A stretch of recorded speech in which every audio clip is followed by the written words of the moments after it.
All right, let's knock into this thing. All right, everybody, welcome back to the Jameson on the Rocks podcast.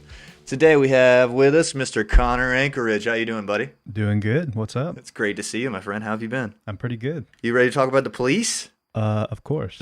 Do you like the police at all? Are they okay?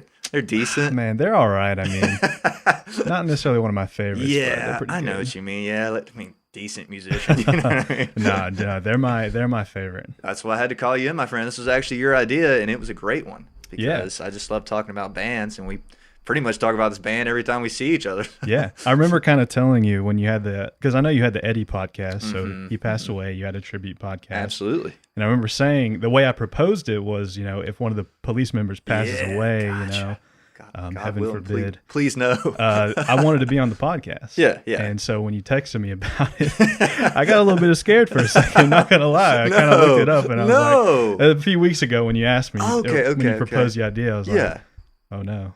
Hopefully this is just for fun. Okay, I had forgot that you said that. That if somebody died, you want to be on. Yeah. Fucking shit your pants right quick, thinking, oh no. A little bit, but no, I didn't think so. I figured I would know before that. Yeah, so. you'd have heard. Your spider sense been going off. Yeah. I mean, they are pretty old, man. I think they're older than Eddie and them. Andy is getting up there. Yeah, how old is Andy? Because he was 33 when he joined the band, right? Yeah, so he's about like 10 years older than the other guys. So he's got to be over 70, don't you think? Yeah, for sure, probably.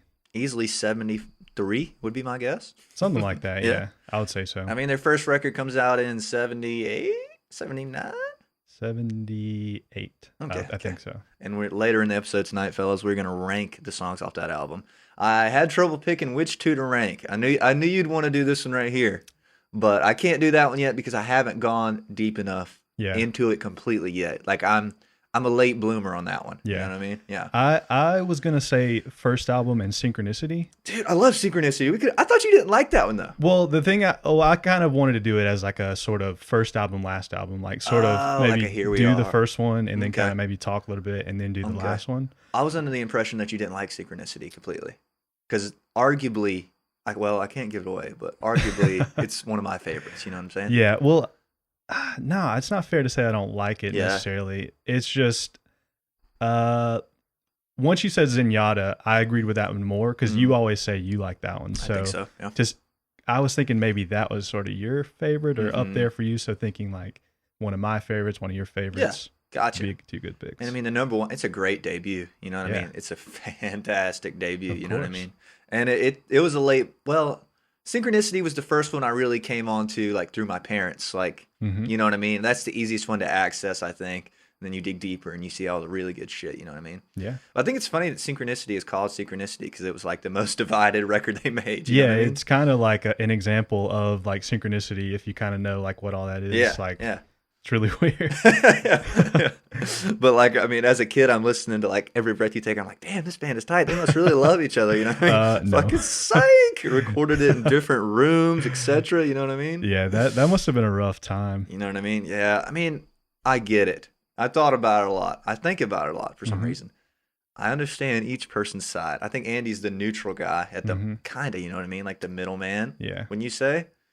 Yeah, I would say so because Stewart, he's like an outspoken guy. Yeah, he's not middle at all. Sting is like, he knows what he wants. He wants to get what he wants. And he's going to do it pretty much. And I would say Andy, he kind of did get the short end of the stick a little bit. Pretty much, yeah. A lot of the time.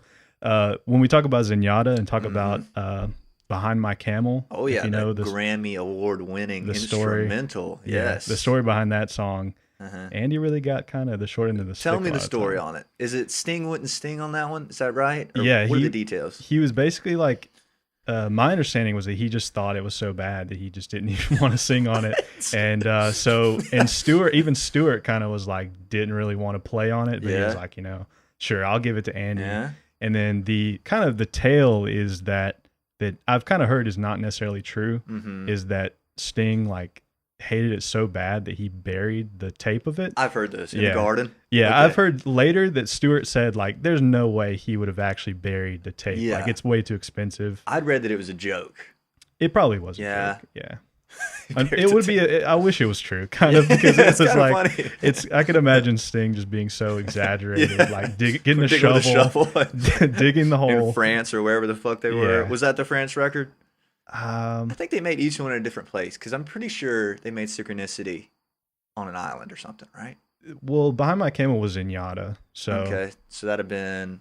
You might be right. Okay, Ghost in the Machine. The last two are the ones they did on islands, right? I think so. I want to say Give so. or take. I know. I mean, I've seen enough documentaries to know that it was not in England or America. You know what I mean? Yeah. Those two. Yeah, I think Zenyatta was still in England. Gotcha. At least my understanding is. And I know the first three, they made them with the same producer. Am I right? I think so. What's the guy's name? Do you know? Is it Nigel something? Nigel Harris or Hugh Padgham something? Nigel sounds right. That sounds really familiar. I think he might have done the first ones and then the other guy did the later ones. I'm not sure about the production stuff, honestly, a lot. I know they did the first one really quick. Is this true? Have you heard this? First one really quick. Zenyatta really quick too. That one's where it's like, I think they did it in like 2 months, something like that. That's brief. Yeah, and so they had only that really small amount of time, and then they finished the album, and it's like, I want to say it was like they finished it. It was like 4 a.m. Yeah. And then the next day they went like on tour or something. They released the album and went on tour. So there's one of them that they remixed the night before the tour. Do you know which one that is? That might be the same as Zenyatta. So I think so. Read, I mean, we're all confused here on the exact album, but you know what I mean? Like there's one where they were freaking out the night before and they remixed the whole thing. That sounds like Zenyatta to me. Sounds like Zenyatta, yeah. And that's such a great sounding record, man. Give her a pull her out right there. Yeah, I'm right there if you look at it. That's my complete listen. Something about it. I feel like it's a good all the way through listen. Yeah, I listened to it just a couple hours ago. Hell yeah, man. When you said we were ranking it, because I wanted to get a good idea of representation. It's got some weird ones on it. Yeah, you know the transitions between songs on this album is really very good. Crisp. You know what I mean? It's almost, you don't even notice sometimes that the song changes. Yeah, like the transition from like Driven to Tears into like When the World. Yeah. It just like bops right in. Yeah, so good. Really well at that. Yeah. And it's just a cool album cover. I've never seen this back either. Really? Wow. I think there's an inside too. It's really cool. Like when I was a kid, just staring at that back, I just fascinated with it. Pull it out. I think that's the one with the cool insert. I think. Oh, is it not? Is it just a white insert? Anything. Yeah. Fuck. Well, there's one where there's like that whole insert is just little bitty pictures of them on tour. And it's just like the coolest thing when you're a kid. You can just stare there and fucking look at pictures of them forever. Man, I need to get these on vinyl. I don't collect vinyl, but I would definitely want these on vinyl. It's just holding it in my hand. I'm like, wow, man. I like this. Yeah, it's pretty cool. You hold the others, man. I like it. Oh, man. I think I've got all of them here except for Synchronicity. And I'm missing the first one, unfortunately, but I got these from my dad, which makes them even cooler to me. But like, you know what I mean? Than like buying a reissue. Mm-hmm. But yeah, let's see. Let's go back to the origin. I guess we should start with the origin story. Mm-hmm. Please start in 78 or 79. Depends what incarnation you're talking about. Okay, the guy, what's his name? He's like the pre-Andy. Yeah, years, what's his name? Henry Padavani. That's it. He's like a dark-skinned guy, isn't he? He is. I don't know where he's from. And he played the guitar. Yeah, he was their guitarist. So this is at the time they're a punk band in theory. Yeah, basically it was, Stewart wanted to be in like a punk band because he had just gotten out of Curved Air, if you know that stuff. He's kind of in a prog band. He had shorter hair. No, he kind of cut his hair when he was in the Police because that was sort of the punk style. I feel like I've seen pictures of him like a black leather jacket, like this era. That's early Police, yeah, with Henry. They wanted to be a punk band, and so he was kind of the band leader. He was like, I want to be the leader. This is my band. Songs. He did write the songs. Yeah, some of those early Police songs, like Fallout, stuff like that. You turned me on to that one. I didn't. I guess, I'd known that he was the leader at the start, but I didn't really realize that they had any songs released that he wrote. I didn't think any of them made it. And you said it was Fallout, right? Fallout, Nothing Achieving. He probably wrote Dead End Job. But they didn't make the first record, right? No, Henry wasn't on the first record. They didn't really become like the Police until Andy was there. Gotcha, okay. Yeah. But Fallout gets released eventually, right? It's on it's not on an actual record, isn't it? Yeah, they had the thing where like it was Stewart's like fake label or something, like IRS. They named it after like they had like I think CIA, FBI, and IRS. Like they used the names as like their record labels and stuff. Yeah, because Miles, like Stewart's brother Miles, was like their manager, and the stuff about Stewart's dad being in like the CIA? The CIA. I've heard this, yeah. I don't know the details. So they kind of like did sort of a play on that of like acting like they're some kind of official government agency because the band's called The Police. So it's like we're the police. Our record is like the CIA. Like they really went with they were really playing into the theme. I didn't realize until I watched Stewart's documentary how involved his brothers were in the whole thing. Like I know there's Miles. I don't know the other one's name, but there's one that was the tour manager and one that was the actual manager, right? Yeah, I think Ian was the tour manager, and Miles, he's like a super businessman. Yeah. So he was already managing bands. Is this right? I think so, something like that. He was already kind of wanting to be in entertainment. Yeah. It's got to be like a tough spot for them, like all arguing, and like the manager's kind of biased. Well, maybe not. I mean, we don't know him, but like you got to imagine he's biased towards Stewart a little bit. It's his brother. Is he not like, man, fuck this Sting guy. He's not letting Andy or Stewart get any songs on. Well, I think you could see that, but I think as like being a big Mr. like hotshot Hollywood guy, he could see Sting's like talent pretty much once they hit on with like Roxanne and stuff. Once is it true? Sorry to cut you off, but is it true that I think it was Miles is the manager, right? The main one that Sting played him Roxanne. He told him it was a classic. Have you heard this? I feel like I heard this in an interview that he said that Sting played him Roxanne. He said, "Congratulations, boys, you've written a classic." I want to say it's either that or it might be the opposite of that, where he heard it and said it was bad, and because it was like they had like an original version, which was like a bossa nova. Yeah, that's it. And it was kind of like they couldn't really get it, but then once they like hit it like the way it is now, I think that maybe that's when he was like, okay, this is pretty good. Yeah. Okay. Interesting. So continue on what you're saying. Sorry, I cut you off. I had a thought and it hit me hard. What I was talking about. I think once he recognized that Sting was like a really talented guy, he was probably, more balanced. Could see the talent in the three guys where he wasn't trying to like, start any more conflict than there already was. There was plenty going. Yeah. So I know he had flown during Ghost in the Machine, or maybe after Ghost in the Machine, he had flown to the studio because they were arguing so bad. And he'd like say, "Come on, guys, we gotta fucking get this together and make this record." You know what I mean? I'd heard this. Probably. Yeah. Probably something like that. There's so many interviews that we're not fact checking here. We're just rolling with it. Yeah. I mean, I've seen so much stuff that it's hard to get all the tiny little details. Favorite documentary? Well, does Sting have one? I haven't seen the Sting one. Probably. I don't know. I've seen Andy's and I've seen Stewart's. I don't think he's made one. Yeah. Like Stewart has made one. Andy has made one. Because they were into the whole film thing.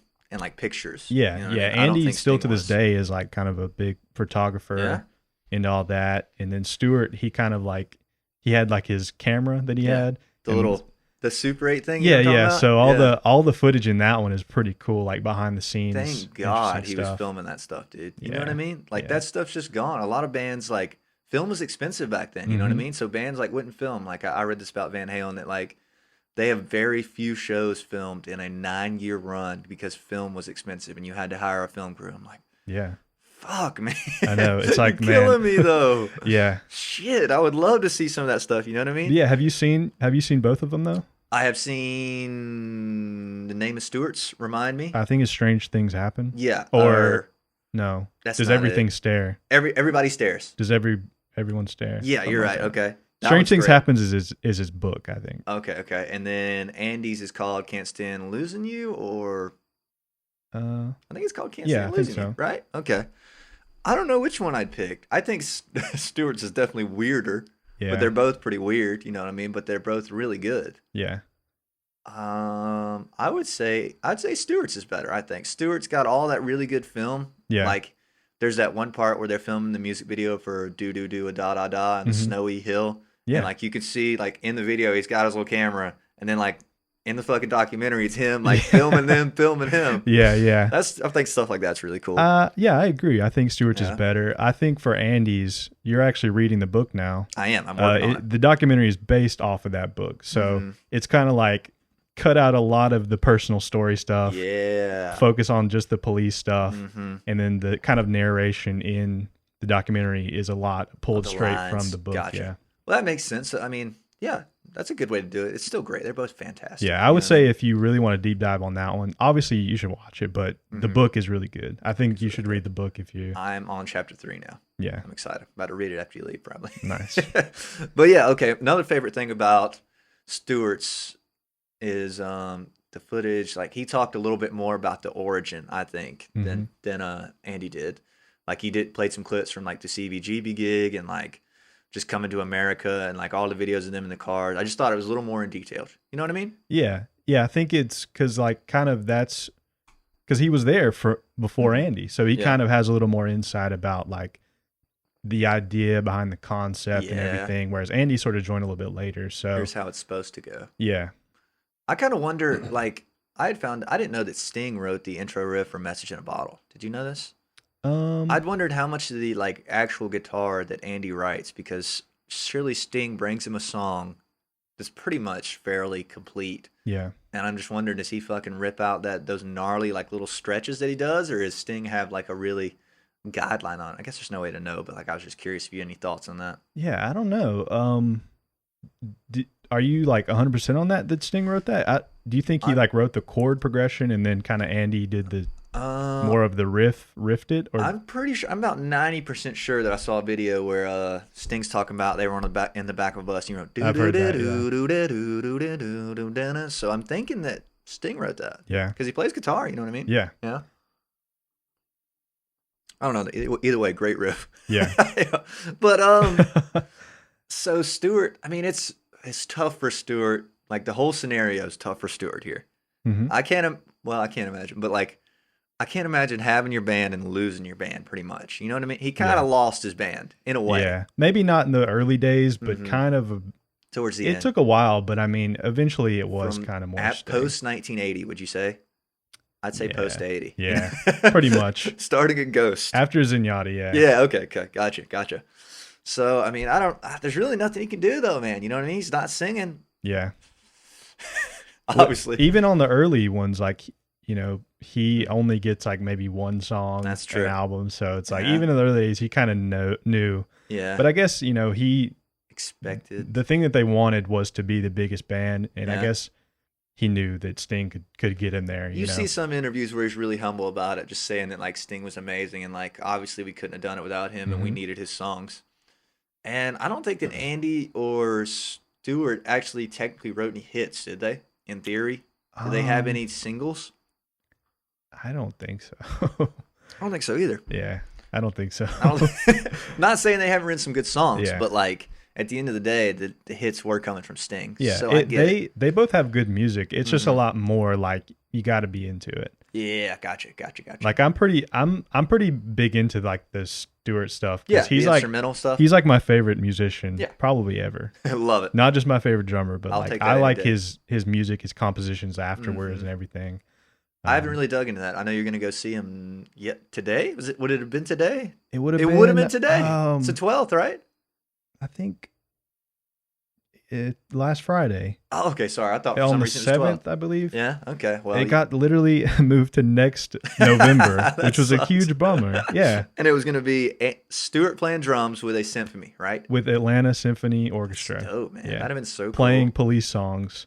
I bet they sound just absolutely gnarly on a string arrangement. You know what I mean? I bet they sound absolutely sweet. You know what I mean? I've seen some videos, but I didn't want to watch too much of them because I didn't want to like spoil it or anything. And Stu's just ripping it back there. But what I've heard is really, really cool. I believe it. Yeah, I could see that for sure. Let's talk about Stewart for a minute. Yeah, dude, he's so like different. You know what I mean? Like.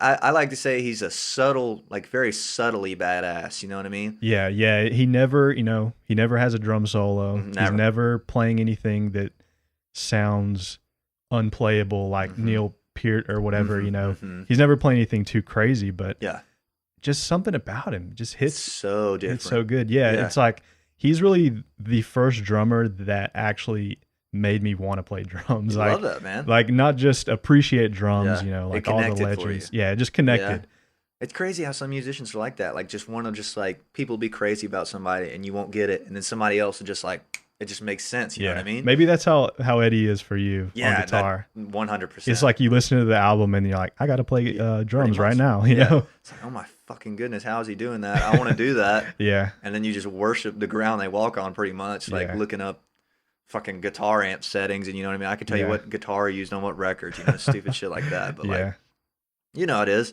I love the way he plays too, man. And I didn't really notice it when I was a kid, but like, I mean, surely once I got to like middle school, I was like, this motherfucker is playing like it's like really. I won't say groove. I guess it's groovy.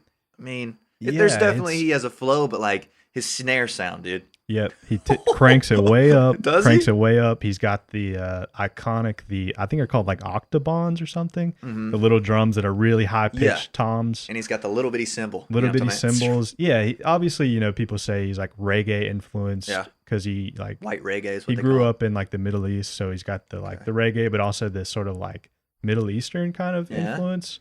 It gives him like a different sense of rhythm where like he'll just emphasize things just differently than I feel like other people would. And he can do little, I mean, like he's never like too flashy. Not that being flat, there's nothing wrong with being flashy, but like he's always like yet again, like a subtle flash, you know what I mean? It's like you can hear his chops without him even like really using them. Standing up behind the kid going like, you know what I mean? Like he's really subtle about it, you know what I mean? It's like you can just hear it. It's just obvious, you know what I mean? So good, man. So and just the parts that he writes for his songs, like you can tell it's like, the parts are really like sort of good fit with the song, basically. Like, and usually intricate without being too like messy, you know what I mean? Like he'll always fit whatever feel he's doing in time, you know what I mean? Yeah, like he's a good feel drummer as well as being a good like player. Just hold, and I like the intro to When the World is Coming Down, like the dun just that like slap in. Yeah, that's a really good one.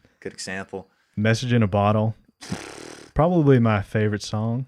I love it, man. Probably. And on the record, verse 2 is like not much is happening, right? He's doing some little like tings around with the cymbals and stuff. Is that right? What Message in the Bottle, verse 2? I think this is interesting. Yeah.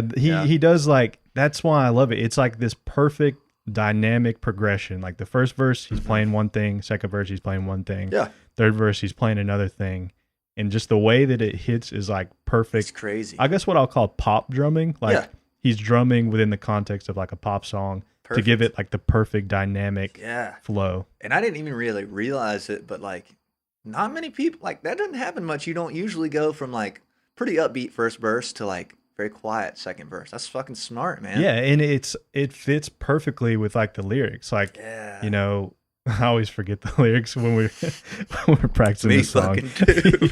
Verse 2 is a toughie. But yeah, it's like the frantic like last verse. It perfectly matches like what Sting is saying. Yeah. Like the second one's more laid back. He may find out what he wants, whatever. And then the third verse is like, no, we're screwed. We're gonna be here forever. Like, there's 100 million other people out here too. That's crazy, man. And it just perfectly fits in the way that he builds that outro. Oh, it's crazy. Can't wait to play that one live, man. I know. Can't wait. That's the one I've been the most excited about lately. I would say so too. It's just a great song, man. It's a great song. Yeah. And speaking of which, back to the vocals, dude. Sting, the songwriting, dude. The imagery. Mm-hmm. I don't know if anybody does it better than he does. Yeah. Think about songs like Message in the Bottle. You can fucking you almost imagine yourself being on an island and like you can see 100 million bottles. Like when I think about it or when I hear it, like I can fucking imagine being there.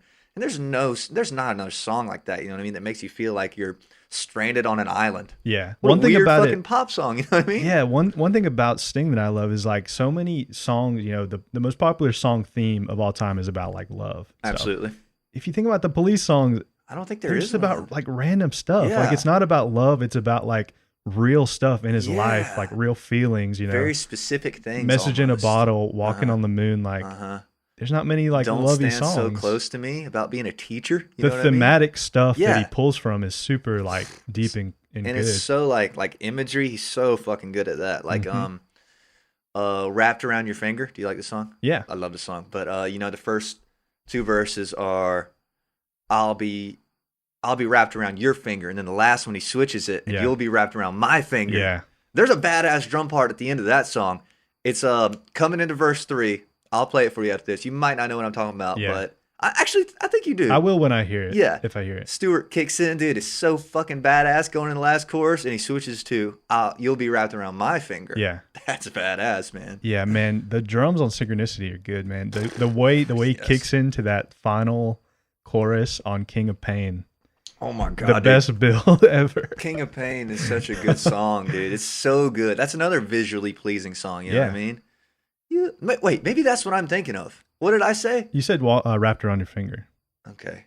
I'll play it for you after. I'll let you Okay. know. We'll let you know. It's one of those two because it kicks in with the fucking snare, and I know exactly where it is. I just gotta make sure. Invisible Sun. Do you like Invisible Sun? Yeah, that's a pretty good one. It's like a darker. I like the live versions of that one. He's like talking about a wolfsman pack or a, like all kind of crazy shit. Yeah. But it makes sense. It feels good. I think that if I had to pick a side of the Police, like a side of one album, and you might not really know the sides because you don't have them on vinyl. Yeah. Like one of my favorite, I play them on records while I go to sleep. The first side of Synchronicity is like the perfect go to sleep record. What's the last song on the first side? I think it's Invisible Sun. I think it's that's not on Synchronicity. Okay, sorry, King of Pain. That's towards like the end. Hold on, I'll look it up for you. I got it because I always put it on. Are you sure Invisible Sun's not on there? Not on Synchronicity. That's on Ghost of the Machine. Hold on, Synchronicity. Side 1. Let me read these off to you. Would it be Every Breath You Take? Is that Every Breath You Take is the first song on that side. Another thing I've noticed about them is they always put their best song first usually, which I think is smart, don't you think? Yeah. They're really good about that. That's something I was going to get to on the rankings is something about the first song and the last song are always like a certain kind of have a certain vibe. Which is smart, man, because like you can really catch somebody with the first song, you know what I mean? Get them to keep listening. A lot of bands are like their best song will be like 9th on the record. And it's like, well, if I make it there, you know what I mean? Back then, you know what I mean? You had to skip aside. All right, it's Every Breath You Take, King of Pain, Wrapped Around Your Finger, Tea in the Sahara. That's side 2. I thought you said side 1. Okay, hold on. Oh, you do know your sides. How do you know your sides if you don't have the records? Well, I mean, I've listened to it so many times. Okay, that's right. Side 2 is my favorite side. Okay, that album is so backloaded. Like all the bangers are on the side. Yeah. Okay, yeah. So I was thinking you like the side with like Mother and Synchronicity 1 and 2. I'm on side 2. Okay. Side 2 is my good listen. My like, I can really fade out with this. Like, you know what I mean? Great that sounds actually like a great time. It really is. So start it with Every Breath You Take. Every Breath You Take. Yeah. I might have to go to sleep to that. You do, man. I'm telling you, that's a great side right there. King of Pain, such a fucking great song too. So is Wrapped Around Your Finger. Is there another one on there that I'm not thinking of? Is just those 4? Just those 4 on the front side. And then side 2 is Synchronicity 1, Walking in Your Footsteps, Oh My God, Mother, Miss Ooh, I don't know what that word is. Gradinka. Synchronicity 2. And Synchronicity 2 is my favorite of the 2, I think. Of 1 and 2? Yeah, out of 1 and 2. What do you think? Yeah, I agree. What? That's such a good song. Yeah. You pointed it out to me because I didn't know the name of it. Yeah. I mean, I knew it, but like I didn't know it. That song was like a pretty big hit. I feel like that's kind of like a... The music video, he looks really weird. He looks like a Satan. Yeah, because the whole vibe of the song is like about the like Loch Ness monster or something, which is weird. It's so weird. It's like just so random, but so appropriate, I guess. You know what I mean? Yeah. And then Ghost in the Machine. Ghost in the Machine is pretty dark, except for every little thing she does is magic. Is that right? Yeah. Okay. And Invisible Sun, you're right. That's on there. Yeah. Dark. Pretty dark, you know what I mean? Secret Journey. Pass it here. It should be in that stack. Let's see what else is on this. Great record. I'm not hating on it. I just think it's the darkest one, in my opinion. Let's see what we got. Read me off. We got first half, Spirits in the Material World. Good one. Banger. Every Little Thing She Does. Banger. Very good one. Visible Sun. Like I said, the live versions of that song are really good with the guitar stuff that he does on that. Hungry for You. Oh yeah. Getting into kind of saxophone stuff. Of the saxophone ones, I think Demolition Man. I like Demolition Man. My favorite of the saxophone ones. Man. Yeah, that's a banger. Yeah. Too Much Information. Can't say I like that song too. I can't say I could sing that one right now. I don't know it. It's okay, wait. Does side 2 start with do? We're on Ghost in the Machine. Yeah. Oh, okay. Sorry. Go ahead. Too Much Information. Rehumanize Yourself. One World. Omega Man, which is just... I've been listening to it since you told me to. The best Police deep cut. Secret Journey and Darkness. Secret Journey and Darkness is definitely the theme. Yeah, Darkness is an oddball, yeah. Is this the one where they agreed to put all the slow ones on one side or something? Have you heard this? I haven't heard anything like that. I might have to send you the link. I'm pretty sure that they said one of these records they agreed to put all of these slower ones on the second side, which I guess that doesn't make sense for this one. Yeah, it might be a different one. I get do. I get like Ghost in the Machine is kind of the one that I get mixed up. You know what I mean? Like I thought do was on there. Yeah, it's a super mixed bag. Like it's so weird. Like how you have the like Sting saxophone ones, and then you have like Every Little Thing She Does. None of the songs. it doesn't fit as like an album. It really doesn't. Yeah, it's not a listen. It's a good listen because it's like a good mixed bag, but as kind of like a whole piece, it doesn't feel consistent or like Zenyatta Mandata. The whole thing feels right. Yeah, you know what I mean. It's probably the least consistent of all their albums. Still, still a great record. Yeah, you know what I mean? We're hating on it, but still fantastic. Not hating, but digging in. Is that the one with the thing you're talking about? Yeah, here we go. I got you. Wait, maybe not. Nope. This is with the gigabyte. This is the 80s, you know, everything was really technological. You know what I mean? The whole synth thing was coming on strong. I think it's funny that our parents leave the records in the wrappers, you know what I mean? Like you see the wrapper? Yeah. They just peel it out. We would never do some shit like that, you know what I mean? Never. We just send it, you know what I mean? Fuck, I don't think I have the one. I guess it's Synchronicity. Anyways, and what do you know about this cover here? Anything? Yeah, it's their 3 heads. Yeah, I didn't know that for a while, man. Like I've had this record forever. I mean, I probably couldn't tell you which is which. If you had, I mean, this has got to be Sting with the hair pulled back. You know what I mean? Probably. But what the fuck is? I don't know what's going on in that far right one. Is it? What's it supposed to be? Is this hair hanging down, and hair like Andy's pulled back? Yeah, I think so. Maybe. I know this one is definitely Sting. I've read probably. That. Yeah, because he had the little mullet going on. You know what I mean? I don't know what they were thinking with this album. It's very 80s, like coming of age technology thing. You know what I mean? Yeah, it's a weird one. Yeah, it's cool though. It's cool. Cool. Everybody get a glance at this right here. It fits even if you don't know what it is. Yeah, yeah. It's a very, very cool cover. There's a bunch of cool like. I watch a lot of Ghost in the Machine like tour dates. I don't know why. I just watch that era a lot. Even though it's not really my favorite, but like they have some really cool shirts with this shit on it, like hoodies and shit. I'm trying to get one. I don't have any good police merch. I need to get man. some. Because you don't see it. Well, you don't see it at rock and roll stores or anything. You know what I mean? I want something that bad. Yeah. Like some really the Synchronicity cover is wicked too. I think I have it. Oh no, I don't have it. It's in my hometown. But the Synchronicity cover, you were telling me that there's more than one. Yeah. I had no fucking idea, dude. Yeah, I don't know when I found this out, but yeah, there's like, I want to say 30 something different Synchronicity covers. They're all kind of the 30? same. I want to say there's 30. Holy shit. Because it's like every little picture that's on there, there's a cover where it's in a different spot, like top left, top middle. Like the bars are switched. The color bars are switched. The pictures are switched. So pretty much if you look it up, like every one on Google Images will just be a different cover. I did look it up and I was surprised. I didn't realize there was 30, but fuck's sake. Yeah. It was cool because there's not like a base one either. There's not like one where they're printed more than others, is there? No, I don't think so. Yeah, because each one's kind of special now. I was like looking for mine. I was like scrolling through. I was like, man, where the fuck's mine? Yeah, at? And that's I found it. That's why I cool. said you showed me your albums, and I was like, your Synchronicity cover is really cool, and I was like, I just like the particular one you had. Yeah, it's got the yellow in the middle. Yeah, which is a cool cover either way. Like the blue, I guess, red and yellow. It's like a really light. Yeah, and they have some cool T-shirts from that tour too. Have you seen those? Like the little Synchronicity. I've seen logo? some of them. Yeah, I would like one like that. Fuck yeah, man. We're really geeking out now. We're getting deep. We're getting deep to the merch. If you're all still with us, you know what I mean. We obviously like the police. You know what I'm saying. So let's rank something. What do you say? Cool. Let's see how the poll's doing first. All right. It's got lower. We're at 58% police right now. 58%. 58. Don't like that one bit. Let's see. Got a few it's Rush's. Nope, don't like that. Can people like reply with what they think it is?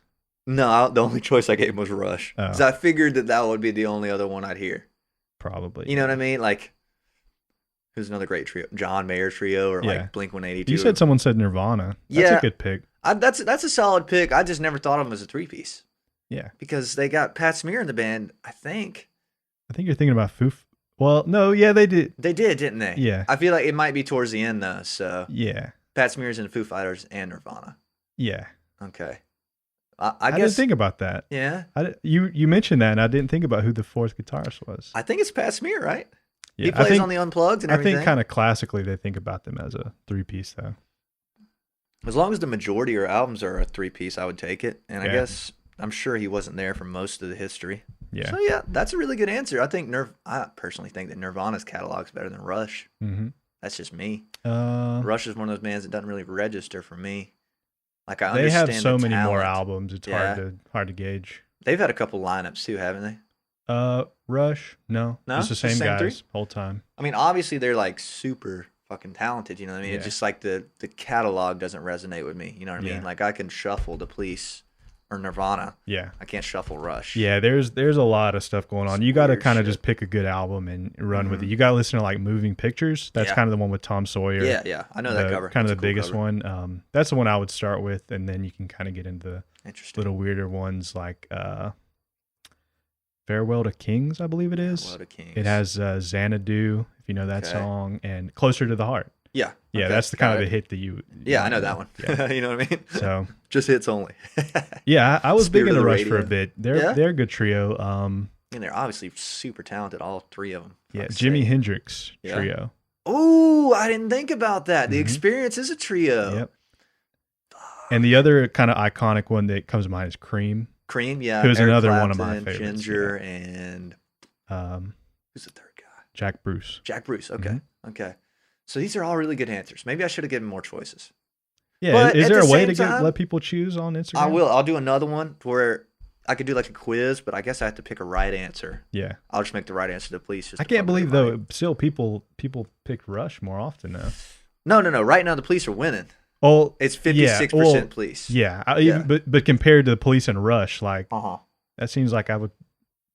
You'd expect the Police to do better. They have a lot more radio, a lot more mainstream without trying to be, I think. You know what I mean? Like easy listens. I know girls don't like Rush apparently. Have you heard this? That like their shows are like 95% dudes. Yeah, I could imagine that one. Police, on the other hand, probably 60-40 women. You know what I mean? Yeah. What do you think? Yeah, I can imagine this, especially seeing their live shows. They're screaming everyone. You know it, yeah. It's like something about in the Van Halen book, I think, reading it, it's like... What chapter are you on? Just curious. 2? I finished 2, chapter 2. Okay. So he said, like, the girls want to be with the band, and the guys want to be... Yes, that's the perfect band right there. The girls want to be with them, and the guys want to be them. I think the Police matches that. I think they were what does Andy say? He said, give me a break. I was one of the most eligible bachelor in the world or something like that. You know what I mean? They were the 3 most eligible bachelors in the world. Yeah. And, that's... I mean, they look the same, too. That's what I think is cool. They kind of look similar. You know what I mean? With the blonde hair. A little bit. Like, you see the picture of them, they look like a unit. You know what I mean? Yeah. Like, there's no outlier, I guess. You know what I mean? Like, none of them are like, you know what I mean? Like, just different. They look the same. Yeah. Yeah? Same kind of, like, skinny, white guy, short blonde hair, kind of mullet. But they all have a little bit of, like, an iconicness to them, I think. Because that's kind of what the Ghost in the Machine is trying to, like, capture is, like, their iconic. I think that's... Maybe it doesn't do it too well because they don't look too... Oh, this right here? Yeah, where it's like not even their face. It's just like an icon of their face. Yeah. Okay. Like, I get what you mean. If you saw the shape of their head, for instance, like you would know who they are. Yeah. And they're all real serious kind of in a lot of pictures. You know what I mean? Real mean mugging, like real badass looking dudes. I think they kind of look back to those like album covers as kind of corny, is what I've heard. Like, really? Like Zenyatta. It just looks super like... over serious, like, you know. I love it, man. Yeah. I think it's cool. I think they're cool too, yeah. That Sting's like, fuck this. It's just in this weird big triangle, like. He's like, fuck putting Andy's songs on here, man. Fuck this. That was another cool thing in Stewart's documentaries. He showed the photo sessions from this. It was like pictures of them looking different ways, and then finally the final shot. Yeah, I remember that. I haven't watched that one in a long time. I need to rewatch it. Yeah, it was on, I had it recorded. VCR, you know what I mean? Yeah. Or not VCR, but like a DVR. So. Yeah. And it's not on YouTube. Yeah, it was on TV. I recorded it, and I worshiped that thing. Because in my hometown, we don't really have Wi-Fi, and I watch it a million times. It's so good. Dang. Yeah, cool. So, but it's not on YouTube. That's a bummer. I don't remember where I watched it. Yeah. I might have had to, like, go digging for it to find it, yeah. Well, let me know if you find it somewhere, because I don't see it on YouTube anywhere. Yeah, I'll try to see what I can do. Yeah. All righty. Sweet. I mean, Can't Stand Losing You is not on YouTube either. It's on Amazon Music or Amazon Prime. Have you seen this?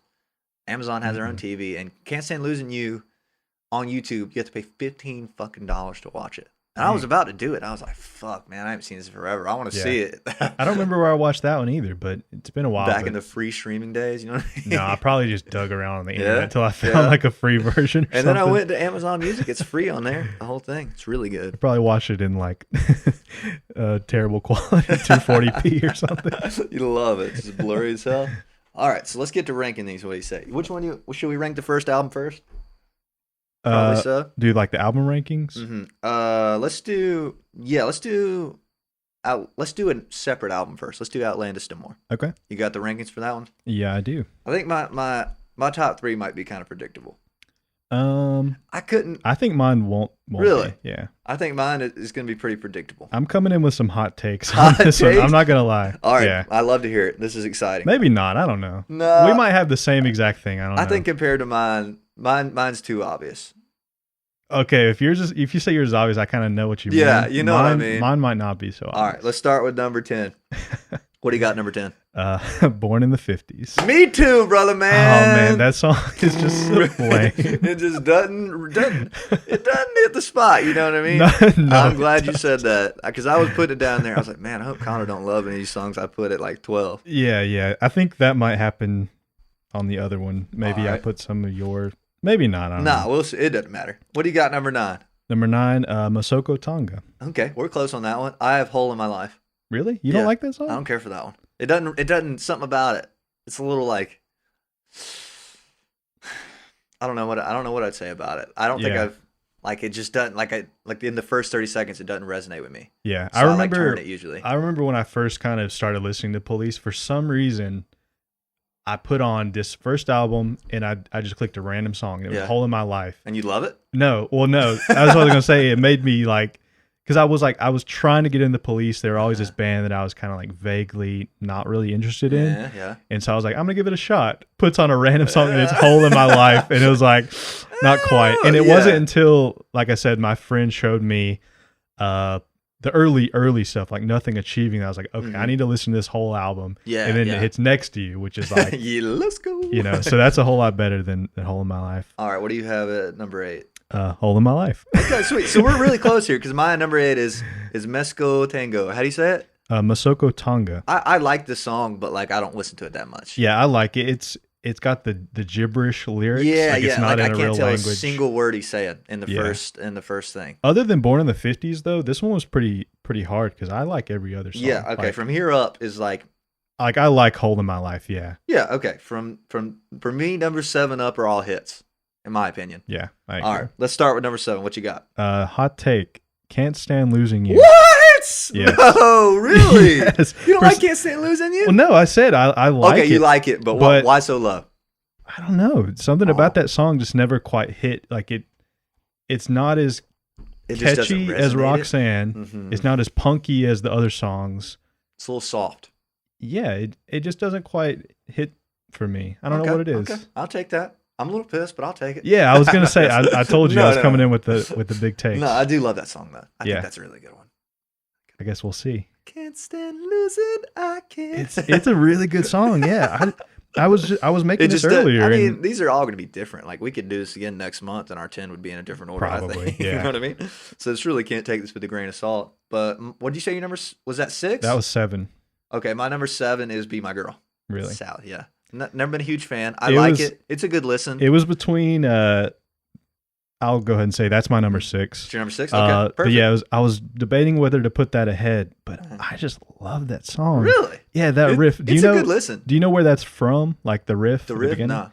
So this is some deep Police lore. That's what we're doing here. Yeah. Yeah. So let's see. So basically, Sting and Stewart were kind of already together in the band, and someone invited them to play at a gig. The Mike Howlett, I believe is his name. Never heard him. So he invites them to play this gig with him. It's like a reunion for a band that Mike used to be in.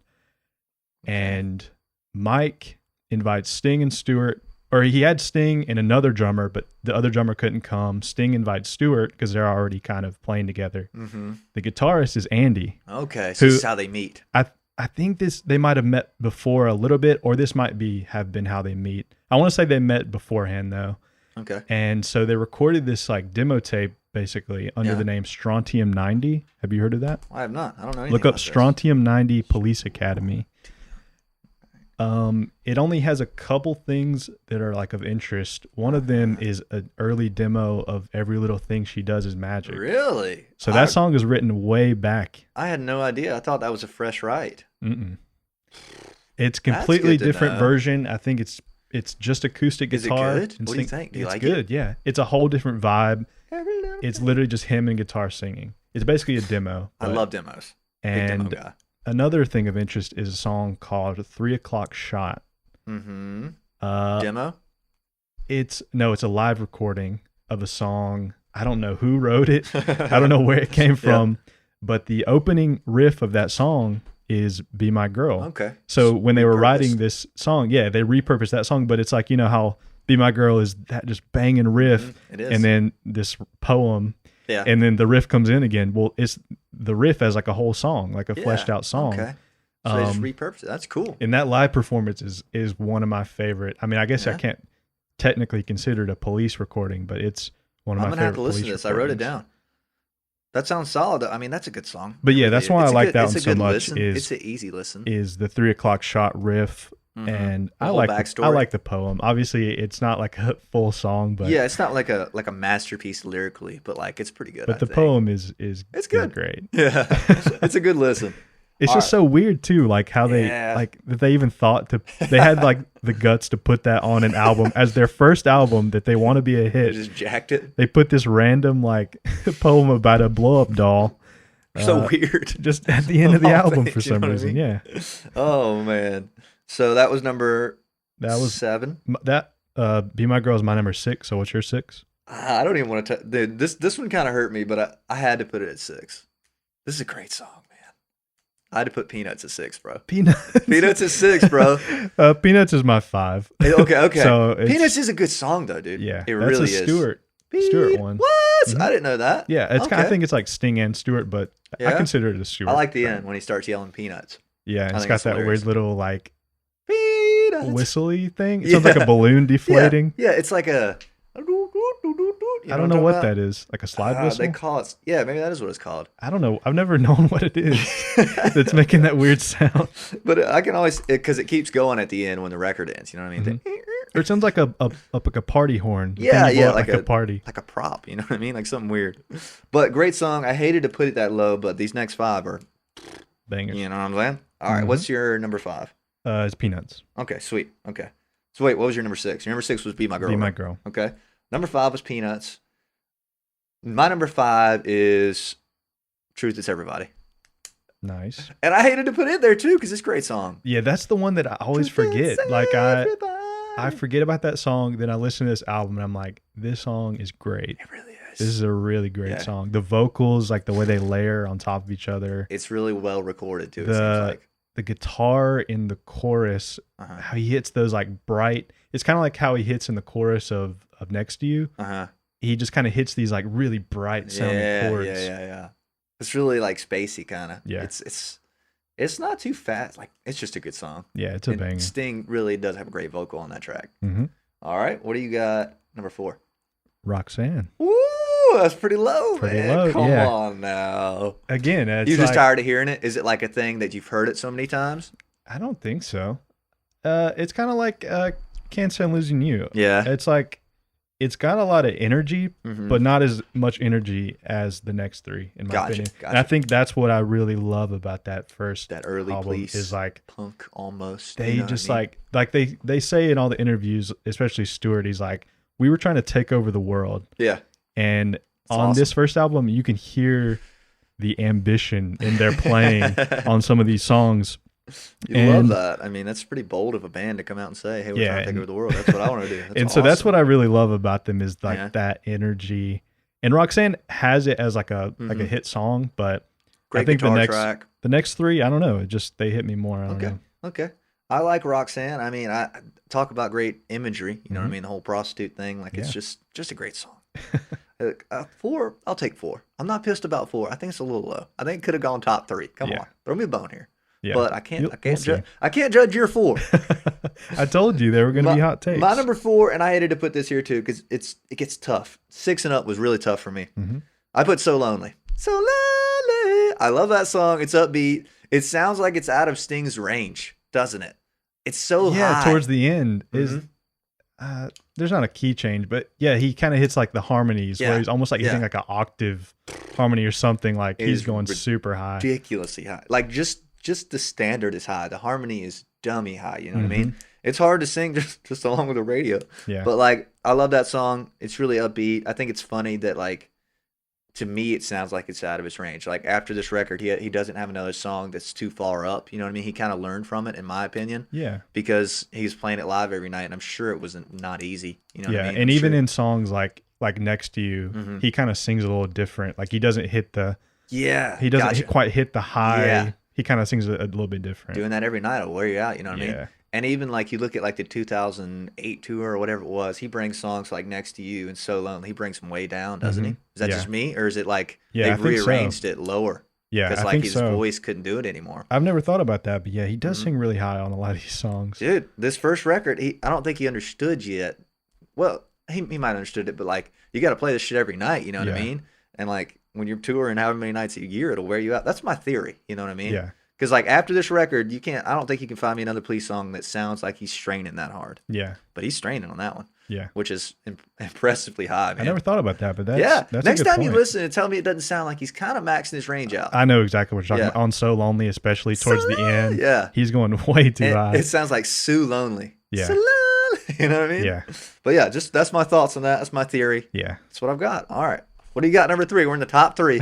It's getting crunch time. I think I know you're number 1. I got to figure it out. I got to figure it out. Truth Hits Everybody. Okay. I'll take that any day. Love that. Great song. Yeah, like I said, that's just like the big like underdog song. Oh, definitely. Like it's the one that people should know more than they do. But they don't. You know what I mean? You don't hear anybody say, "Oh, Truth Hits Everybody's my favorite song." Yeah. You know what I mean? But it's just a good one. I don't know.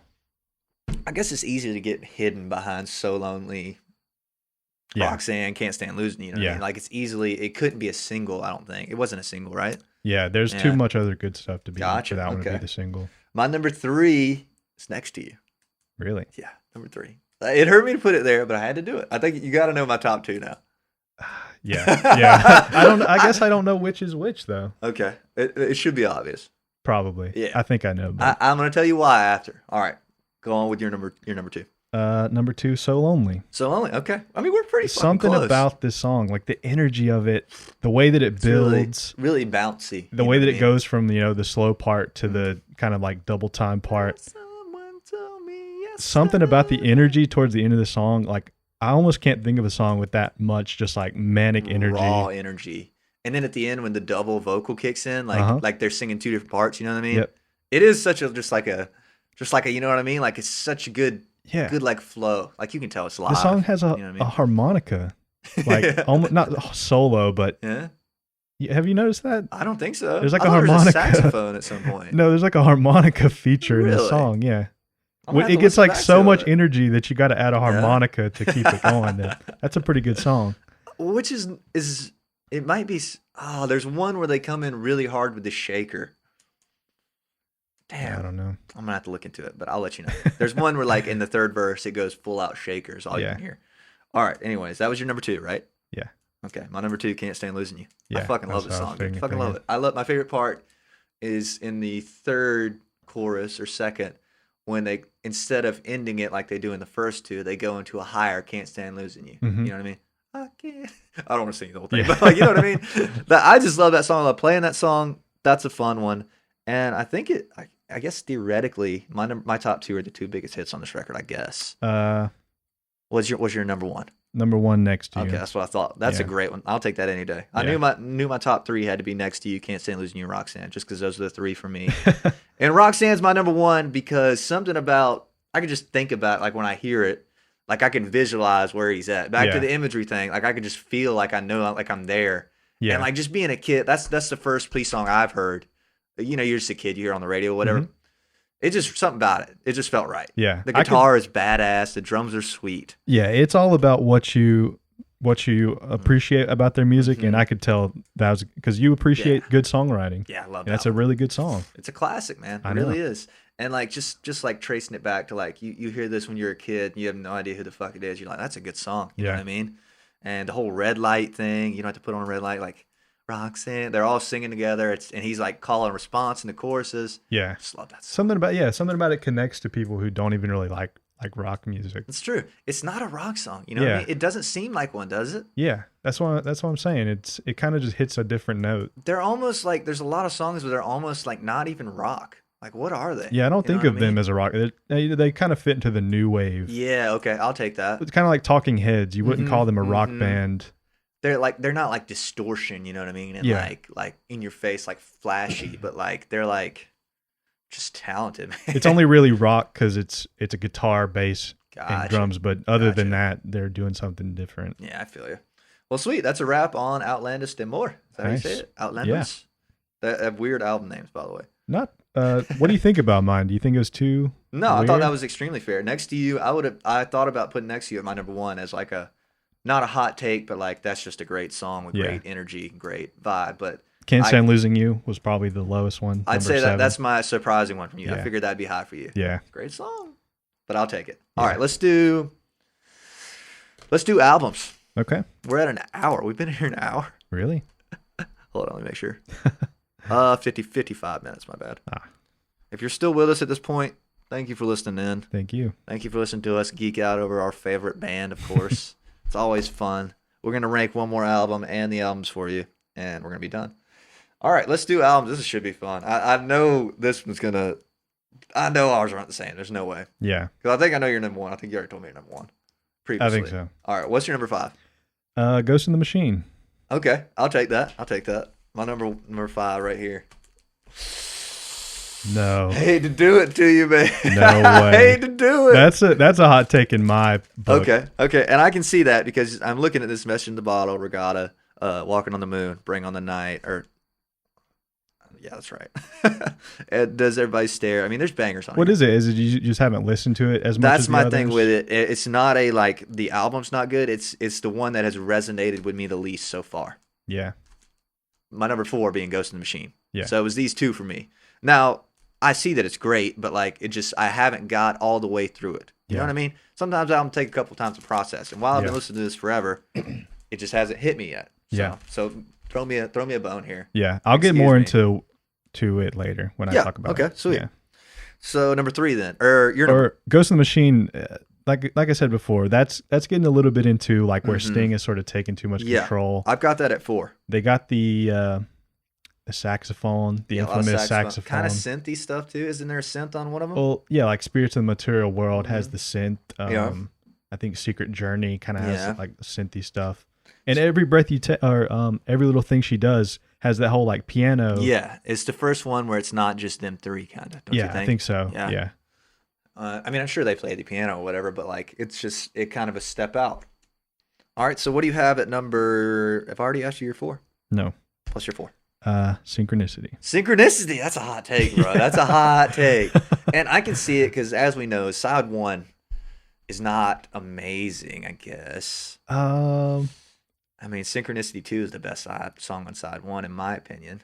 Yeah. But side 2 is really fucking good, man. Yeah. That makes up for it. Side 2 is really good. It's just, that album is just a weird representation of everything else. Like, it's almost like it kind of comes out of left field. Yeah. With all those softer songs at the end. It's definitely different. Like, the thing you showed me is like a radio interview. Mm-hmm. They were talking about that, kind of how, like, a song like Every Breath You Take is a real, like, is a big risk. And I see that is kind of what Synchronicity is a real risky album that's like a weird direction for them to go in after. And I started liking it a little bit less when I found out like they recorded it separate and all that stuff, because that kind of stuff matters to me a little bit. But like, why did that make you like it less? Well, it made me just like when you're a kid and you listen to it, it's like, oh, this band's awesome. They're fucking tight. You know what I mean? And then like now that I know that like they pretty much could stand each other's guts at this point, it kind of takes a little bit of something away from it. That being said, it's still amazing. Yeah. I think that side too. I kind of think fantastic. That makes me like it more. Really? With the everything about the Police, the more context has made me like them more. Just something about it where, you know, they chose to go out at the height of their career with the biggest song, Every Breath You Take. And then they're like, song. You know, we're done for, you know. That's crazy. They could have kept going. They could have went in new directions. Could have burned out. But I just have a good regard for that album, even though I put it so low. Yeah, I like highly regard that album. I mean, Regatta's at number 5 and Ghost is at 4. These are all 5 are fucking great. You know what I mean? Like we have to rank some of them low, but they're all fucking fantastic. So that was your number 4. Yes. My number 3, and this was tough to put it here, but I'm putting the Debut at number 3. It was tough to put it there. I had to do it though. Yeah, I had to do it. That's fair. I like that one a lot. My number 3 is Zenyatta. Okay, I'll take that. That's pretty close to me. Yeah, so I really like the first album, but I could understand not liking it. They're definitely not like refined. I think there's a few on there like Born in the 50s and stuff like that. Yeah, that it's didn't got really some misses. register. Yeah. Yeah. Okay. So your number 3 is Zenyatta. Okay. What is it about Zenyatta that puts it number 3 for you? In my opinion, really nothing. Really, just that it just comes after the next. You like the other two's better. Yeah. Okay. I can't necessarily think of anything too bad about it. There's some at the end that are kind of hit or miss. My thing, I think this is the best album. Like the songs sound consistent, in my opinion. You know what I mean? Listening to it earlier, I kind of agree. Yeah, like they all have a similar vibe in a weird way. Maybe not the absolute absolute best in my opinion, but I think it's a really good listen. Like it's an album. Way through. Yeah, you know, it's not a bunch of singles. You know what I mean? Or like a bunch of songs that were just thrown together. Like it seems like it's written for this, which is surprising because it kind of was like a bunch of songs. I'd heard stuff like together. Sting was like showing Stewart through the drums as they played it and stuff. Like here's your fill or whatever, or here's your change, which is crazy because they sound pretty fucking tight. Yeah, won a Grammy for one or two of them. Grammy for Andy's song, I guess. Yeah, which is cool. All right, so number 2, what you got? Number 2 is Regatta. Regatta? I'll take that. I mean, I just haven't got into it, like I said. But what puts it at number 2 for you? Number 2, I think that's probably what I would pick as like the best album. Okay, that's kind of what I've kind of talked about it before. That's when I think is their creative experimentation peak stage. Because I've heard Stewart talk about in interviews where it's like they do the first album, they have hits. The second album obviously is a big toss up. Yeah, they put out the second album that also has hits. So now they have to keep that chain going. They're confirmed. So this is the album where they're still free to go crazy, do what they want. But now after this album, they have this expectation to have a lot of hits. And that does change the songs on this album. Exactly. So the rest of the albums, that's kind of why they're so hit or miss, because the songs are either really good or they're kind of so-so. That makes sense. But on this album, there's a lot of... Too Big Without You's on there. That's a great song. Really good song. The bed's too big without you. Yeah, that's a good one. But this album is what I say is like their creative peak. Like they were hitting on all reggae cylinders, rock, elements. All the elements that make them the Police are on that album. And I'll take that any day, man. And I think sprung from the juices that were flowing on that album, in my opinion. Back to the imagery for like the 10th time, walking on the moon. Good one. Feels like you're walking on the fucking moon, man. Yeah. Have you? Do you know like the origin of that song? No, tell me about it. Something like Sting was, I think he was like drunk or something, and he was playing that bass line, do do do. Yeah. And he said, walking around the room, and he was just walking around the room, and then it became walking on the moon. He was like, do do do, walking on the moon, walking around the room. That's dope, man. Yeah. I didn't know that. That's a top tier for me. We should have ranked our favorite 10 Police songs, but that would have took me a minute to figure out. Yeah, that would have took me a while. That would have been a good one. There's always next time. So let's see. That was your number 2. My number 2 is Synchronicity. I really love the second side. First side is weak, but I think the second side is so good that it makes up for it. Yeah. I didn't know if that would be your number 2 or 1. I thought about it. Yeah. Thought about it, but I couldn't do it. Yeah. So you know my number 1 now. Yeah. What's yours? What do you think about the kind of weirder songs on that one? What do you think about Mother? On Synchronicity? Uh-huh. I think I can, when I play it on my vinyl record, I think I can listen to them and like kind of tune them out if I need to, but I don't think any of them are bad. You know what I mean? Like I don't think they're bad, but like when I hear them, they're not stuck in my head. You know what I mean? What do you think about them? Mother's a weird one. That's an Andy weird one. Yeah, I've heard this. It's a weird right. Yeah. Some sort of details. That's, as much as I hate to say it, it's kind of like a little bit good that they didn't they held back the reins on Andy, because he would have went all out crazy. Was it crazy shit? Yeah. He's a weird guy. What I think the little that he gets away with really helps, especially on albums like Zenyatta, where think about like the guitar solo in Driven to Tears. Driven to Tears, yeah. It's just a weird it's like it's like all over the place, but when he gets like a full song, he kind of goes full Andy and gets like, he's like, this is my shot right here. Yeah. I like Miss Gradinko though. Miss Gradinko. That's a Stewart one. Okay. That's on Synchronicity? Yeah. I feel like I'd have to hear it. Yeah. I guess I spend so much time on side 2 that side 1 kind of goes under the rug for me. Yeah. But side 2 is so good. Yeah, it is good. So good. What do you think about Murder by Numbers? Murder by Numbers, I like that one. I think it's a good listen, but I'd say it's top tier on that first side. You're right, wouldn't you say? I think Synchronicity 2 is the best one on that side. Well, you're still talking about Synchronicity, right? Murder by Numbers is like the ending, the sort it's of on like side 2? Mm-hmm. I'd have to hear it. But I don't know if it's actually on the record. It's kind of like a secret. I thought we were saying bonus track. What was it? Let's see. I still got it here. Side 2 is Tea in the Sahara. I like that one a lot. Side 1, let me find it for you. Murder by Numbers, it's like, I don't know if it's like a re-release or something. Maybe so, because I don't see it on the side 1 or on side 2. It's like the end of Synchronicity after Tea in the Sahara. I've definitely heard it in the This Is the Police playlist on Spotify. That's where I've heard it. I've never been big on that song. I just wondered what you thought about it. I thought it was a good listen. I don't think it's amazing. You know what I mean? All right, so let's do your number 1. What's your number 1? I already know it. Yeah, Outlandos. Yeah, I'll take that any day. It's a fucking great debut, man. It really is. And I'll take that. I mean, you got easily 6, probably 7. I mean, even the average fan could see 6. You know what I mean? Bangers. Yeah, just straight bangers. Yeah, I think even Whole of My Life, like they brought that song back on the reunion tour. Oh, okay, which is a surprise one. Yeah, it's surprising. You know what I mean? If you've listened to Certifiable, I have. Like the live album. I think isn't that the one that's in Rio though? That's a different live album. Okay, different one. There's one where he's talking in a different language a bunch. Yeah, I think that's the. It's still Certifiable. It's like Police Live. Okay. And then there's Certifiable, which is from the reunion. Gotcha. I've listened to both, and I've listened to the one in Atlanta. But my number 1 is Zenyatta. Like I said earlier, though, I think it's just the most consistent listen, and it's the one that resonates with me the most. Which is just pretty much what we're doing, picking our favorites. You know what I mean? I think liking the first one the most is kind of a hot take. Like it just has a lot of personal. I like the cover of it. The cover's cool.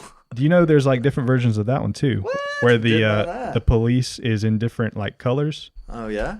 There's like They look really blonde in that one. The one you have is the red one. I don't have the first one. Oh. Trey has the first one. I've sent you a picture of Trey's. It's all blonde. I don't know. I have to let you know next time. I think that maybe it's different countries, but one of them is red one, which is the one most people see. And one is the blue one. I think is the original, where the text is in blue. That's cool that they did that. You don't hear about anybody else doing that. That's really cool. But yeah, when you listen to Zenyatta, to me, it's like a vibe, man. Like the whole thing, like. Driven to Tears, a great song. When the world is running down, you make the best wits feel around. It's a catchy one. I agree. Canary in a Coal Mine is really catchy, although it's weird as fuck. Yeah. Voices Inside My Head is pretty good. Bombs Away is great. Doo Doo Doo is great. Behind My Camel is the really creepy Halloween sounding song. You know what I mean? Yeah. Man in a Suitcase. That's my argument for you. And we're at an hour and 13 minutes. So we probably should wrap it up. We probably should save this other guy. No Zenyatta ranking? Yeah, because we could do fucking several police episodes. You know we could. Of course. We're not even draining the tank completely yet. All right, everybody. Thank you for tuning in. Tonight we had Mr. Conner Ankerich with us. Conner, do you have any parting words? Listen to the police. Yes. Listen to Omega Man. Yes. That's a deep cut. Yes. Ghost and Machine. Check it out. Yeah. Zenyatta Mandata. Thank you for tuning in. This was a great time. Jameson on the Rocks. Tribute episode for the police. The date is November 12th, 2020. Conner Ankerich was my guest. We're going to do it again one day. Let us know what police songs you want to hear about. That's it. Bye. See ya. Give him a little wave, Conner. See ya.